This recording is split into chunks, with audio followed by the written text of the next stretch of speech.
We are here at Marine and Avalon here at an alley in Wilmington. It's part of my periodic ride along with our emergency response teams through LASA.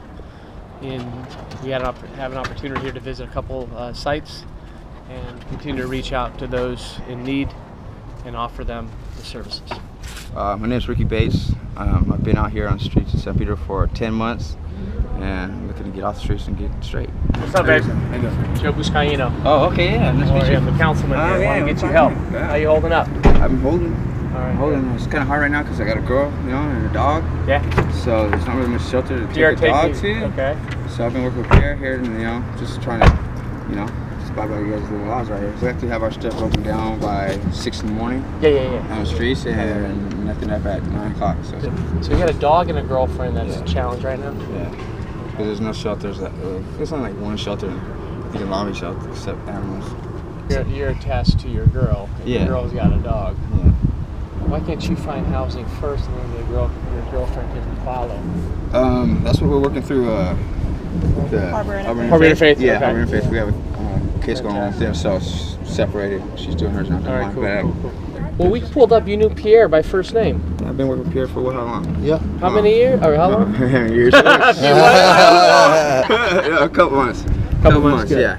So the frustrations here in the city is It's killing me right now. It's killing me. This morning, every morning, it's just part of the ritual, get up and move it. But I mean, like this, on community cleanup days, you know what I'm saying? Where we have that community cleanup. Yeah. They only hit our streets, so we know what's going on. So we come down here on Saturday, and now this guy at the Green Onion says we're taking all his parking away from him. Do you respect the fact that people want to have passable sidewalks? Oh yeah, that's why I keep my shit off the sidewalk, as much as I can, Yeah. It's gotta be. That's just legal, right? So, and at nighttime, we keep it all to the side back then. And the other frustration. I don't like to leave messes and shit. Yeah, that's the other leave thing. messes and trash. They leave that's all the whole kinds thing. of crap. And Yeah, shit. they're not very responsible. Right. Because, so I do my part. Right. I try to tell them if I can. You know what I'm saying? Right. If they go in as a couple sometime, or they get an apartment together, they don't know if they're gonna stay together or not. So they ended up back out on the street. Either one's gone or back on the street, or both of them are back on the street. So it's good for them to get their own. So Pierre, your first point of contact is provide them with water and wipies. Yes. To build that rapport and relationship. Yeah, well, it kind of opens the door for them to make it easier for us to talk to them. I'm Dave. I'm from the South Bronx. She's 3 generations of I've had her. My very first pit bull was her grandmother. So So you would rather, and help me understand this, brother. You would rather stay out here. take the hit. Gotcha. Keep my dog. Keep your dog. Got it. Between 28th and the end of the month, I will be gone. I'm gonna get a hotel room here for a night. Get on Craigslist, and the first person that takes my $900, unless we move in, because money talks, bullshit works. And that's your month. That's your $900 a month. Right, and then that leaves me money for put the utilities on and whatnot. So my understanding, you'll check back with him maybe in a week or so, or at the end of the month, and see where he's at. Yep. All right, thanks. Take care. That's part of the process. That's our first engagement. And as you see, one of the challenges, one of the barriers are that some individuals, they have that attachment. In this case, the gentleman has a dog that he doesn't want to, he wants to make sure that the dog is set before he makes any decisions to leave town.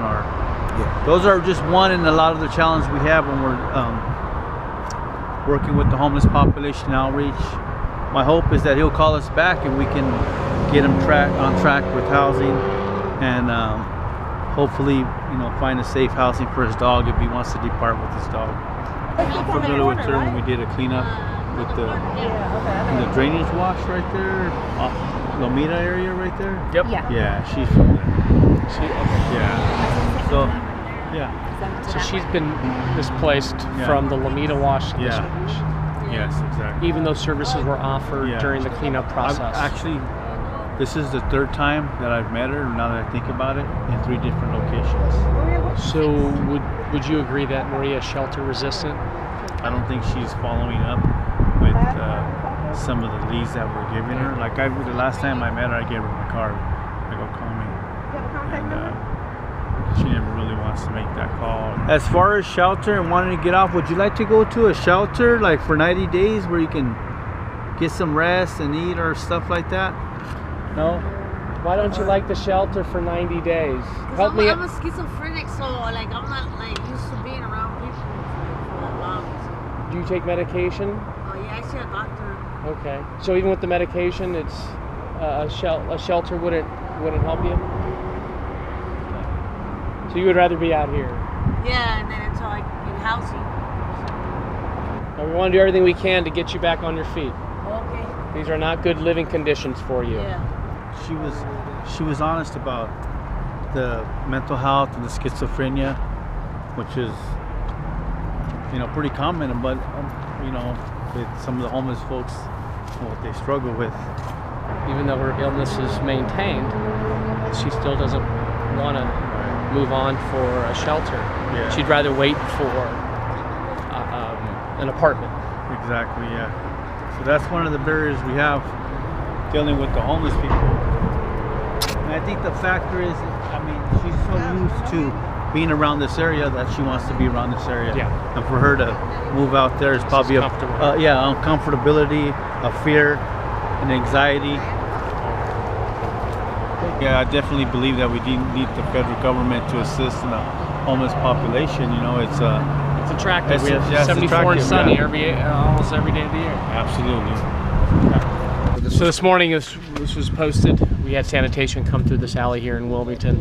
This is actually an alley I'm familiar with when I was a police officer. Boy, man, just like this.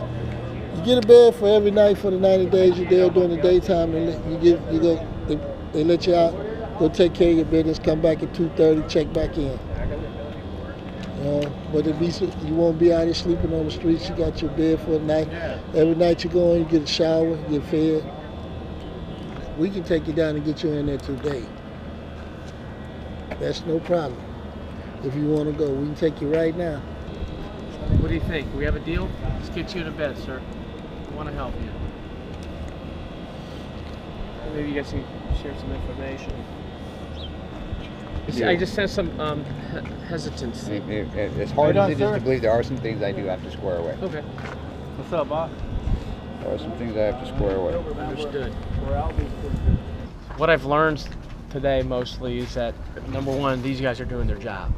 They're offering the resources, the housing, the shelters, putting people on waiting lists for housing. So I was inspired by the work that they do day in and day out. Number two, I'm disappointed that we still have a waiting list to get to housing for these individuals.